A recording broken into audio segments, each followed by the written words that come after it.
الحمد لله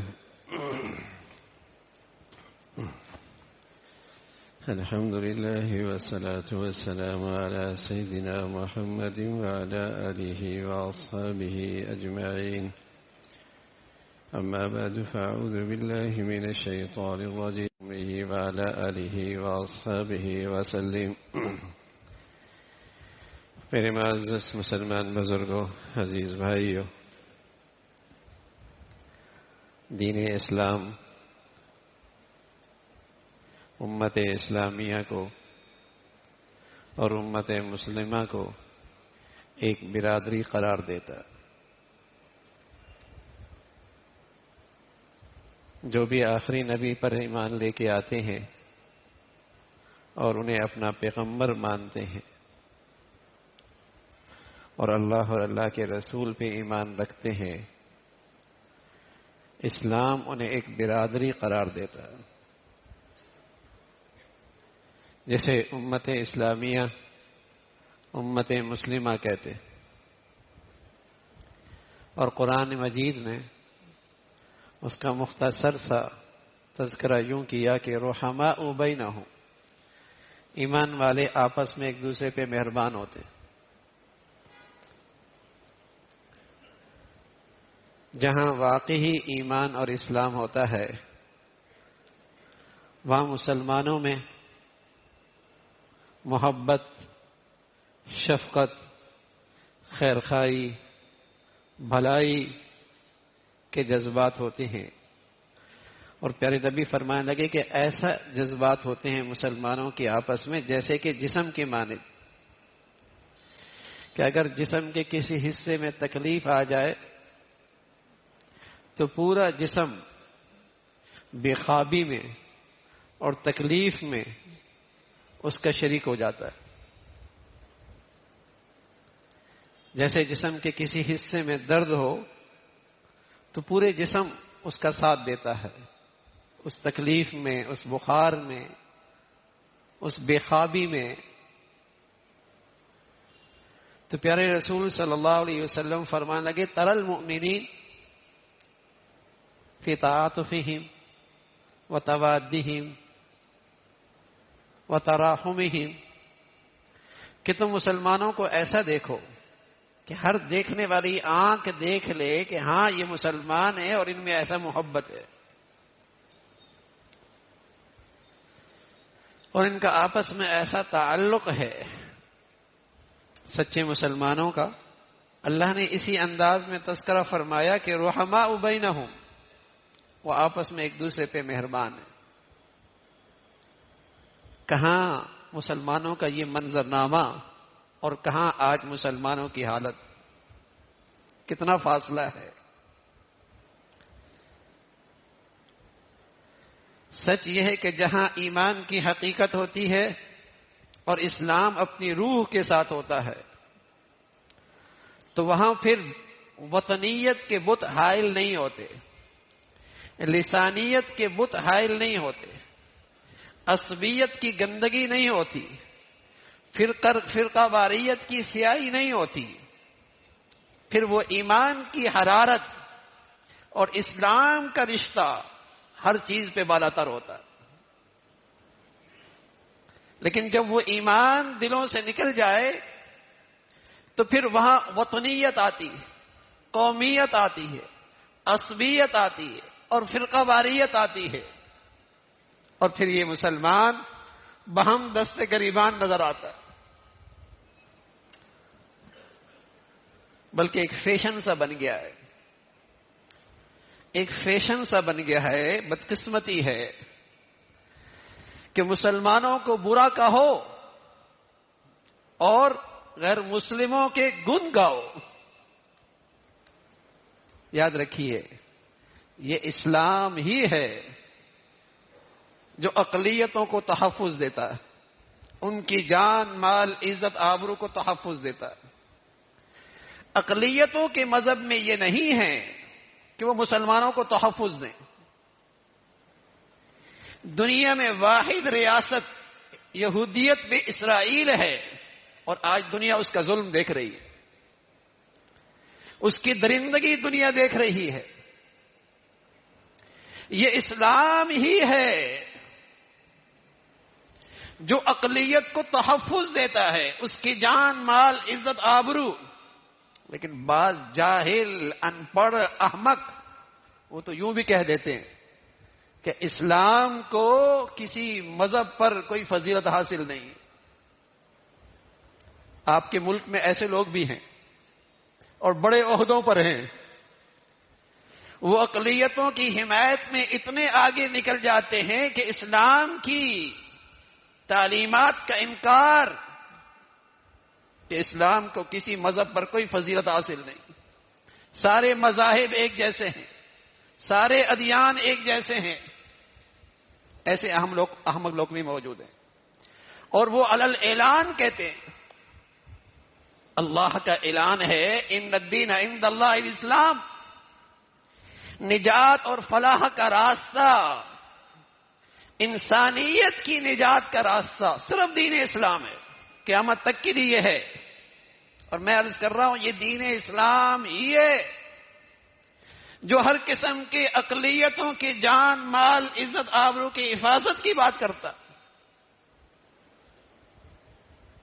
لیکن ایک فیشن بن گیا کہ مسلمانوں کی برائیاں کرو عصبیت کی وجہ سے، زبان کی وجہ سے، وطنیت کی وجہ سے، علاقیت کی وجہ سے، اور غیر مسلموں کے گن گاؤ، ان کی تعریفیں کرو. یہ ایک فیشن سا ہے. اور اللہ رب العزت نے فرمایا یہ منافقین کی عادت ہے، یہ منافقین کی عادت ہے. ایمان کا خاصہ یہ ہے، ایمان کا خاصہ یہ ہے اذلۃ علی المؤمنین اعزۃ علی الکافرین. ایمان والوں کے لیے وہ نرم گوشہ رکھتے ہیں. اگر اختلاف ہو بھی جائے تو نوبت جھگڑے اور لڑائی تک نہیں جاتی. اگر اختلاف کی نوبت آ بھی جائے تو نوبت جھگڑے اور لڑائی تک نہیں جاتی. اعزۃ علی الکافرین، ہاں کافروں کے مقابلے میں بڑے مضبوط ہیں کہ کافر ان پہ قابو نہیں پا سکتے. لیکن مسلمانوں کے لیے تو ان کے اندر نرم گوشہ. اختلاف بھائیوں میں بھی ہوتا ہے، بہنوں میں بھی ہوتا ہے، باپ بیٹے میں بھی ہوتا ہے، ہو سکتا ہے، لیکن مروت نفرت تک نہیں جاتی، جھگڑے اور لڑائی تک نہیں جاتی کہ مسلمان کا قاتل بنے، مسلمان سے دشمنی کرے، مسلمان کی جان مال عزت آبرو پر حملہ آور ہو. اور فرمایا وَمَن يَقْتُلْ مُؤْمِنًا مُتَعَمِّدًا فَجَزَاؤُهُ جَهَنَّمُ. جس نے کسی مسلمان کا خون حلال سمجھا، جس نے کسی مسلمان کا خون حلال سمجھا وہ غیر مسلم ہو گیا، ہمیشہ جہنم میں جائے گا. جس نے کسی مسلمان کا خون حلال سمجھا فرمایا وہ ہمیشہ کا جہنمی ہے. اور ہمیشہ کا جہنمی کافر ہوتا ہے. بتائیے کتنا بڑا گناہ ہے، کتنا بڑا کفر ہے کہ مسلمان سے دشمنی کرنا اور اس کی جان لے لینا، اور مسلمان کا قاتل بن جائے. ہاں میرے عزیزو، جب مسلمان معاشرے اور سوسائٹی ایمان کی حقیقت سے خالی ہوگی تو پھر وہ مسلمانوں کی جان لے گا عصبیت کی وجہ سے، فرقہ واریت کی وجہ سے، اغراض کی وجہ سے، مفادات کی وجہ سے، وطنیت کی وجہ سے، قومیت کی وجہ سے. پھر اس کی نظر میں ایمان، اسلام، اس کی کوئی قدر و قیمت نہیں رہے گی. یہ ایک عجیب دنیا میں ایک فیشن چل پڑا ہے کہ مسلمانوں کی برائیاں کرو اور مسلمانوں پہ طنز کرو اور مسلمانوں کے لیے دشمنیاں پیدا کرو. اللہ کا کلام ہے، اللہ کے نبی صلی اللہ علیہ وسلم نے مسلمانوں کو ہدایات دی ہیں. المؤمن للمؤمن کالبنیان. مسلمان تو مسلمان کے لیے ایسا ہے جیسے مضبوط عمارت کے اجزاء، جن اجزاء سے عمارت کی مضبوطی ہوتی، مسلمان کا مسلمان سے تعلق ایسا ہے جیسے ایک مضبوط عمارت کی اجزاء، اور ان اجزاء سے عمارت کی مضبوطی ہوتی ہے، اور عمارت مضبوط رہتی ہے، اور ہر ایک جز ایک دوسرے کی مضبوطی کا باعث ہے. ایسا ہی ہے. پھر رسول اللہ صلی اللہ علیہ وسلم نے اس کا نمونہ پیش کیا. ثم شبک بین اصابعی، یوں پھر انگلیوں کو انگلیوں میں ڈالا، یشد بعضہ بعضا، اس طرح فرمایا مسلمان آپس میں ایک مضبوط طاقت بنتے ہیں، ایک مضبوط قوت بنتے ہیں. لیکن مسلمان نادانی میں، مسلمان اپنی غفلت کی وجہ سے اس طاقت سے بے خبر ہے، دشمن جانتا ہے.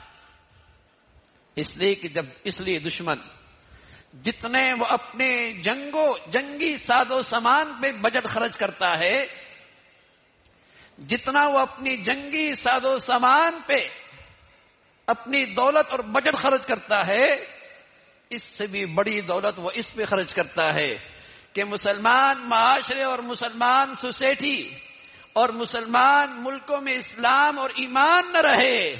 جو مسلمان قوم کو ایک کر سکتا ہے، جو مسلمان ملت کو ایک کر سکتا ہے، جو ملت اسلامیہ کو ایک طاقت بنا سکتا ہے.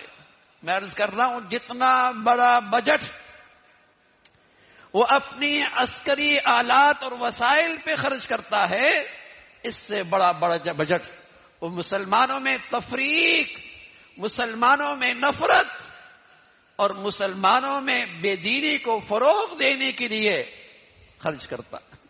اسے پتا ہے مسلمانوں کی طاقت اور مسلمانوں کی قوت ان کی وحدت کے اندر موجود ہے، ان کی وحدت میں موجود ہے. وہ جانتا اچھے طریقے سے، اس نے ہمارا ماضی پڑھ رکھا ہے. جب مسلمانوں کی تعداد پہلی گنتی ہوئی تو مردم شماری میں تعداد 500 اور دوسری مردم شماری ہوئی تعداد 1000 اور تیسری مردم شماری ہوئی تقریباً تعداد 1400-1500. لیکن دنیا نے دیکھا اس 1500 میں رنگ کا کالا بھی تھا، ذات کا غلام بھی تھا، وہاں قریشی بھی تھے، وہاں بنو امیہ کی بھی تھے، وہاں مہاجر بھی تھے، وہاں انصار بھی تھے، وہاں حبشہ کی بھی تھے، وہاں سلیمان فارس کی بھی تھے. کوئی کہیں کا وحدت اور پیار ایسا جیسے لگتا تھا سب ایک ماں باپ کی اولاد ہے. اور دنیا نے دیکھا اس وحدت نے دنیا کو پھر سلامتی دی. پھر دنیا نے دیکھا اس اخوت اسلامی نے، وحدت اسلامی نے دنیا کو امن اور سلامتی عطا کی ہے، اور دنیا کے اندر اسلام کا بول بالا ہوا. لیکن آج عصبیت عروج پر ہے، عصبیت عروج پر ہے، اور قومیت عروج پر ہے، اور فیشن بن چکا ہے مسلمانوں کے بارے میں تبصرے کرنا، مسلمانوں کے خلاف تجزیے کرنا، مسلمانوں کے خلاف مسلمان معاشرے میں نفرتوں کو عام کرنا. یہ فیشن بن چکا ہے. اور کفار کے قریب اور ان کی تعریفیں، ان کے گنگانا، ان کی صدا، ان کے لیے واہ واہ، یہ بے دینی ہے، یہ بے دینی ہے. تو میرے عزیزو، ہم جس دین اسلام کے پیروکار ہیں، ہمیں جو اللہ کے پیغمبر نے نصیحتیں فرمائی ہیں، پیغام دیا ہے کہ دیکھو مسلمان اپنے مسلمان بھائی کے لیے شفقت کے جذبات، رحم کے جذبات، ایثار کے جذبات اور آپس میں ایک دوسرے پہ شفقت اور خیر خواہی کے جذبات رکھتا ہے. وہ اللہ کے نبی صلی اللہ علیہ وسلم نے بتایا اور پیغام دیا قرآن میں، انما المؤمنون اخوہ، مسلمان تو بھائی بھائی ہے. ان میں تو اسلامی اخوت ہے، اسلامی بھائی چارہ ہے، لیکن خود غرضی ایسی ہے، مفاد پرستی ایسی ہے میرے عزیزو، جو آج اس بھائی چارے میں حائل ہو چکی۔ رسول اللہ صلی اللہ علیہ وسلم فرمایا کرتے تھے لا تدخلوا الجنہ، جنت میں نہیں جاؤ گے حتی تؤمنوا، جب تک کہ ایمان نہ لے آؤ، ولا تؤمنوا حتی تحابوا، اور تمہارا ایمان قابل اعتبار نہیں جب تک کہ تم آپس میں مسلمان آپس میں محبت نہ کریں۔ سبحان اللہ، صحت مند ایمان ہو اور مسلمانوں کے لیے ہمدردی کے جذبات نہ ہو، صحت مند اسلام ہو اور دنیا کے مسلمانوں کے لیے اس کے لیے درد اور تکلیف اس کے دل میں نہ ہو، ایسا نہیں ہو سکتا۔ جب جسم کے کسی حصے میں اللہ نہ کرے فالج گر جائے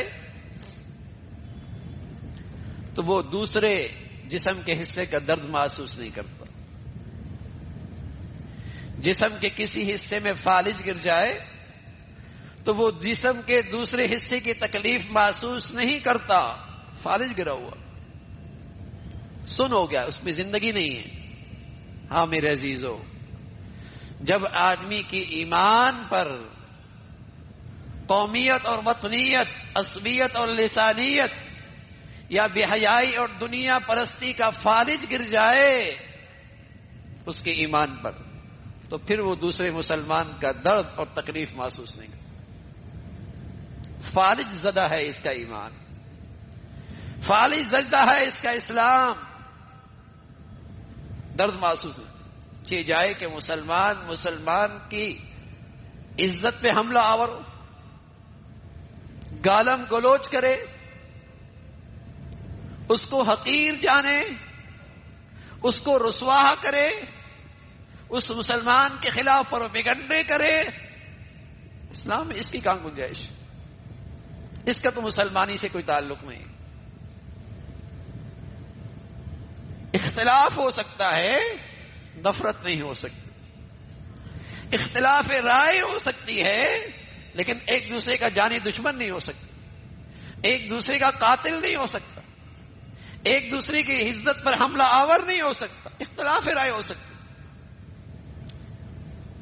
تو میرے عزیزو، اللہ کا واضح ارشاد ہے کہ مسلمان کا تعلق آپس میں اخوت اسلامی کے رشتے سے جڑا ہوا ہو، آپس کے بھائی چارے کے ساتھ جڑا ہوا ہو، کبھی اس کی زبان سے کسی مسلمان کی برائی نہ ہو، زبان کی وجہ سے، قومیت کی وجہ سے، وطنیت کی وجہ سے زبان سے مسلمان کی برائی نہ ہو۔ یہ بڑا ظلم ہے، اور یہ اسلام ہی کا حسن ہے میرے عزیزو، جس نے ہر قسم کے انسانیت کے حقوق بتائے اور ہر قسم کے انسانوں کے حقوق کا تحفظ کیا ہے۔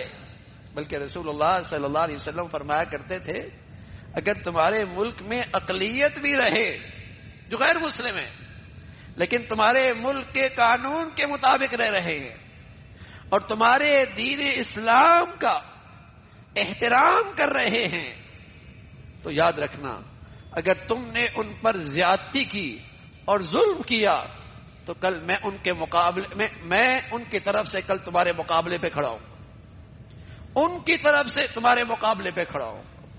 یہ اسلام ہے جو غیر مسلموں کو بھی تحفظ دیتا ہے، لیکن اس کا مطلب یہ نہیں کہ وہ غیر مسلموں کا مذہب اور غیر مسلموں کا نظریہ اور غیر مسلموں کا عقیدہ نجات اور فلاح کا راستہ ہے۔ یہ گمراہی، یہ بے دینی ہے۔